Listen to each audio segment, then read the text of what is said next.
السلام علیکم، آپ دیکھ رہے ہیں اردو میڈیا پوائنٹ۔ دوستو، ٹی20 ورلڈ کپ کے حوالے سے سابق فاسٹ باؤلر محمد عامر نے بڑا بیان جاری کرتے ہوئے کہا ہے کہ اگر پاکستان 3 کھلاڑیوں کو قومی کرکٹ ٹیم میں شامل کر لے تو اس کے ورلڈ کپ جیتنے کے قوی امکانات ہو سکتے ہیں۔ آج کی اس ویڈیو میں ہم اسی سے متعلق آپ کو تفصیل سے آگاہ کریں گے۔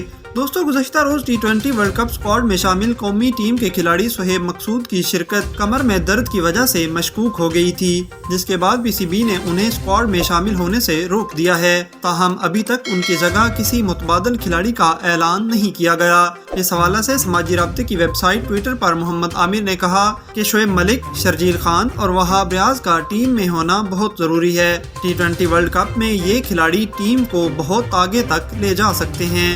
ہم سب کو ایک ہو کر ٹیم کا حوصلہ بڑھانا چاہیے۔ یاد رہے کہ آئی سی سی کے مطابق 10 اکتوبر تک اسکواڈ میں تبدیلیاں کی جا سکتی ہیں۔